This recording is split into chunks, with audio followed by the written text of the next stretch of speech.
Hey, so here we are with another one. I'm doing this back to back with the cylinder one because it brings up all sorts of options and ideas, and I wanted to get into airflow. And you already know this is an accumulator, and we already know what accumulators do. They accumulate air pressure.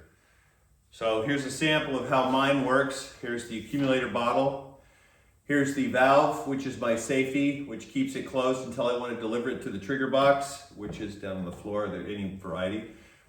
When you do that, you open the valve. It goes in the direction of flow. This hose would then go to your ratchet trigger box.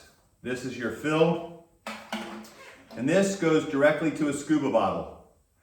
I don't fuck around with regulators because I've got a valve here. I fill it, I read it. I have a secondary check valve in the box. Now, you accumulate pressure here and you fill from a high pressure system. This is your working pressure for your trigger box, okay? So this is what you need to know you're using. This is how much pressure you're actually firing on the performer in your cylinders. So I'm gonna take this, it's pretty simple. It's about airflow. Again, getting this to empty into this as quickly as possible. Which means you got a hot rod shit. Trying to use a 1/4 inch port, you're only going to shove so much air through the surface area of a 1/4 inch port. You're only going to shove so much air through a 3/8 port. In the old days, we used all sorts of shitty little ports and wonder why shit didn't work right. Okay? It's pretty simple. Industrial airflow has a whole chapter of dynamics and flow theory, and you know what? You can deep dive it. I have. It's for me, it's entertaining, but it applies because I spent a lot of time racing. And nitromethane is not your friend when you're building top fuel and fuel bikes. It's all about breathing. It's all about getting air in to get work out. Okay, so going 200 miles an hour plus on a drag bike in 400 meters, or a 1/4 mile if you're American, teaches you a lot about how to get work out of airflow. And the same theories apply here. So the fact is, these are Luxfer dive cylinders, for want of a better. They're an 11-liter bottle. They're correctly sized for our 4-foot or 1.25-meter rams. They allow enough extra. I throw them on the lathe and I punch them out, and we now use a much larger fitting here, so they dump quicker, okay? And when we come out, it's a larger valve. Everything is larger. It flows more air, okay?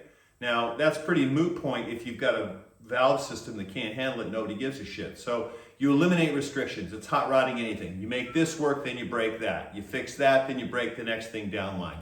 And after lots of years of doing that with this stuff, I've got a system that is pretty phenomenal for how it functions. Quickly, low pressure, because the more you can flow, the less pressure you've got to use. The more you can flow per unit time, the less pressure you have to use, because you're not overcoming all of the parasitic problems of small ports, low flow. You'll notice between here going out, it's a straight fucking line. There's no 90s because air slows down when it bends. Okay, shit slows down when it turns 90 degrees. You can't keep it going the same. It creates turbulence. There's no easy way around it. Okay, so keep everything in a straight line makes life easy. So this is how we run our accumulators. You fill it, you can check the analog gauge here. They're glycerin, so they don't bounce around a lot. But I also have a digital in the box. Why both? Well, because I can read the analog and I can verify with the digital. If my batteries run out or the fucking power's out of my trigger box, how do I know how much air is in it? Well, an analog doesn't need batteries, kids. Old school, sometimes better. So I can check one against the other. I don't have to just believe one. If you've forgotten to zero your digital, you don't have a gauge on this, you turn it on and it reads some astronomical pressure, what the fuck's wrong? If the disparity between these two gauges is so large, you better stop and figure out what you're doing before you hurt somebody. Okay, so that's one of the reasons we do what we do. Secondarily, we have high flow. We use very large hoses. Now, to do that, given the size of our end plates, our blocks on the tie rod cylinders, they only can hold so large a hole, unless I oversize those, and then it's not off the shelf. I can make them have this exact port in them, but it makes no sense to me because I can get these replaced anywhere in the world. I can go to I was in the Soviet Union on one show and working back when, and I went on an Easter egg hunt to Parker in Moscow and was able to get the parts I needed to fix the system, okay? I want it off the shelf, okay? And these are readily available off the shelf. These have 3/4 ports in the cylinders, but what do? It's all about surface area, it's all about flow. That giant hose goes into your ram with these 2 smaller hoses. But the surface area of both of these, the area of the orifice, is far greater than the orifice here. So this takes anything this can put out. Doesn't matter how much I shove at it, this flows more than this hose. So there is no restriction between the two. You do that with somewhere here there's a block. Anyway, we come in with this size hole, we go out with 2 times this size hole. Okay? It flows a shitload more. All right? Notice I'm not using a 90. The most I do is a 45, and it just allows for the geometry of the cylinder. Because it's square on the end, there's ports on 3 faces, it's easier. There are no 90-degree restrictions. Same with hoses. Hoses flow better like this. I could put a 2 90s together, or a T and a 90, but they wouldn't flow like a straight hose through curved flows. So that's why we do what we do, okay? So these are all part and parcel of how you make your accumulator flow. Now, I'm going to get into a subject that's really irritating to me, and that's that of nitrogen versus compressed air. I work in several countries where people religiously swear, "Oh, I use nitrogen." I'm like, "Why?" Well, because it's dry. Well, it is, but does it matter? Well, that way the cylinders, guys, hello, are industrial technology. They use fucking oil in cylinders. Guys, do not oil their cylinders. How do the seals stay alive? A dry cylinder, it's like putting it in dry, kids. It doesn't work. Cylinders need lubrication. Every industrial plant on the planet has lubricators built into their compressed air system. They put X number of parts per million oil into the air that flows around that entire industrial complex that occupies 50 acres or 20 hectares or whatever it is, that runs all on compressed air. Why? So their air cylinders fucking survive. They want to run 24/7, right? If you have dry air, you have fucked your cylinder seals, okay? So this is a problem I have, okay? Secondarily, they go, "Oh, well, it's dry air," okay? What they should say is that it is a single value non-compressible gas, because every gas has a different compression factor, okay? What it can be compressed at, what it takes to compress it. Argon is different than nitrogen. Both of those are different than compressed air. Now, scuba air is what I use, okay? The only concern should be the amount of oxygen in the air that you use when you have oiled cylinders. That's right, because you're oiling them because they need lubrication. They make specific, depends on the manufacturer of your cylinder and your piston.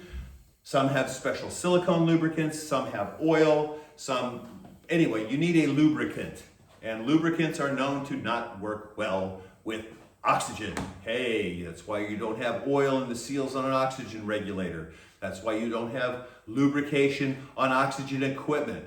That's also why they make the threads go different directions. That's why they identify them on industrial. And since we're stealing industrial shit, why not stick with the way they make them work for the last 100 fucking years? Compressed air.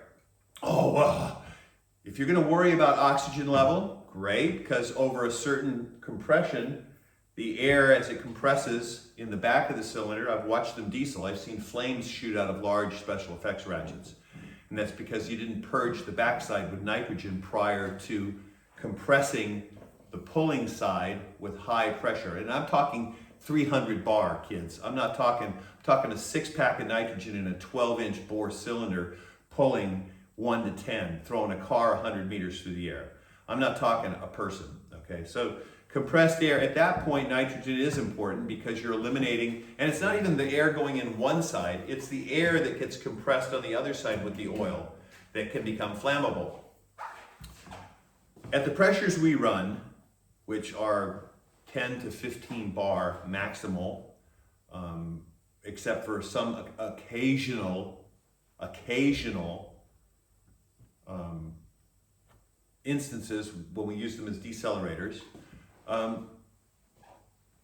air is not flammable. It's 21% oxygen by volume, okay? Along with nitrogen, helium, all the other gases that go into breathing air.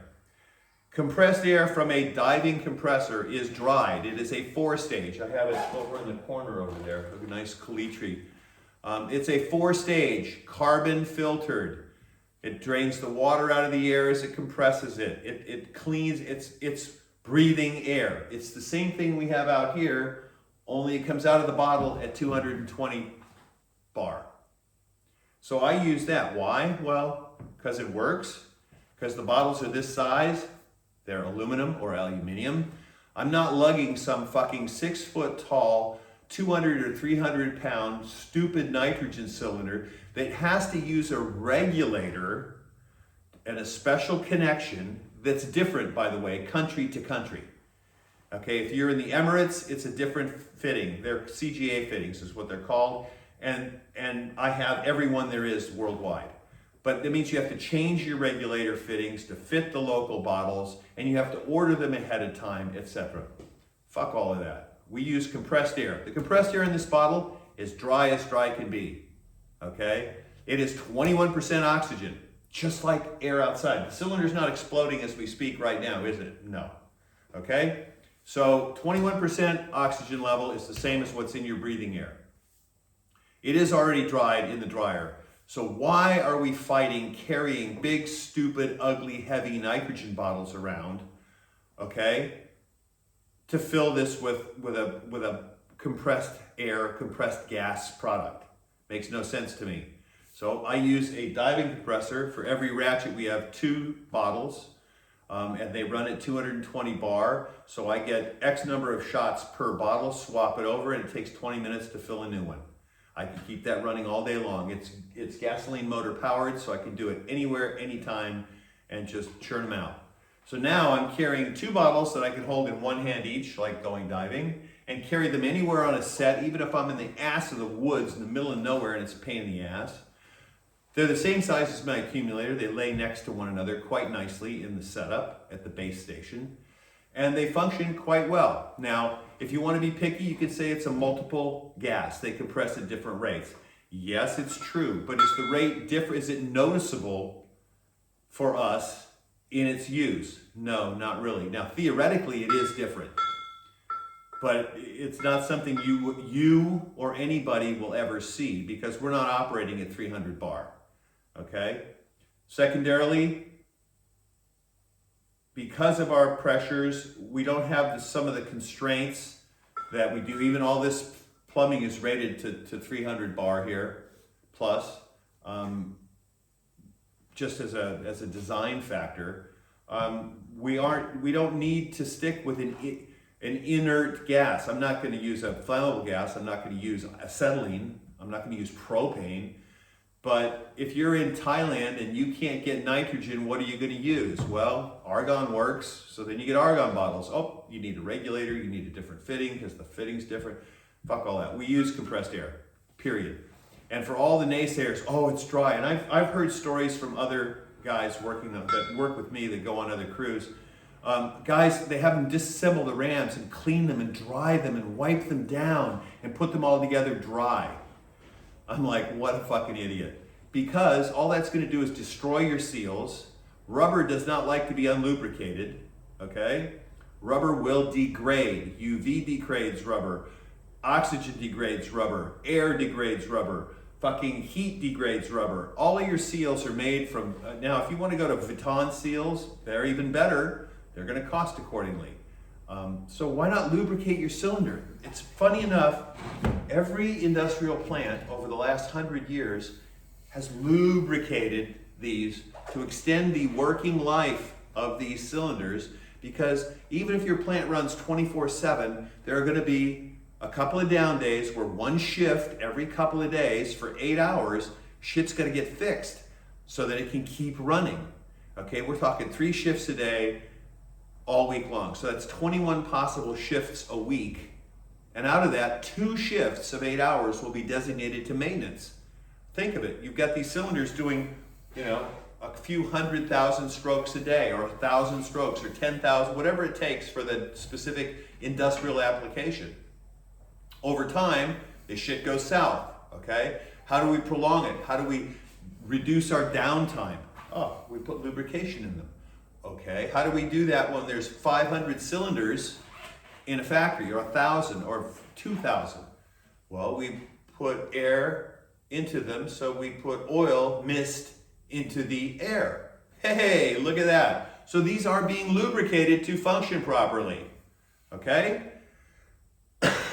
So people who are proponents of this dry air and nitrogen only are talking out of their ass, period. It's a fallacy. The only possible theory would be a high bar, and it's on the back side of the piston with compressibility and oil, okay? Because that air may compress higher than 15, 20 bar, and then it could, in theory, become flammable. Not gonna happen, but yeah. I mean, you would be hard pressed to achieve the perfect ratio of oil, even at 100 bar, to make it go flammable. So, that being said, it behooves you to lubricate your cylinders, to use oil in your systems, and I use compressed air because I'm not going to be that fucking guy with a giant bottle of nitrogen who's got I have been that guy carrying those stupid fucking 300-pound bottles around, or dollying them around, or it's just fucking a waste of time. Work smarter, not harder, folks. Aluminum bottle like this, you can carry one in each hand. That means you can have the whole afternoon shooting rams and never have to go back for more. You can carry a compressor that's less than 1 meter long by 40 centimeters tall by 40 centimeters wide, that'll fill this bottle in 20 minutes, okay? So another thing is, with them you're gonna use a regulator. Why do you use a regulator? Because pretty much the fittings fit on regulators. Well, I've changed it so the fittings fit to a ball valve. But still, I use a dive tank. I have a bleed, and now I don't have to worry about plumbing because dive tanks come in 2 kinds worldwide. Okay, and this comes apart, so I either have a DIN 25 or I have a universal, which will fit any dive cylinder anywhere in the world. 2 fittings, they're contained in 1. So now I don't have to have a box like I do out there that's got nitrogen fittings and various valves and all that crap. This just works right here, okay?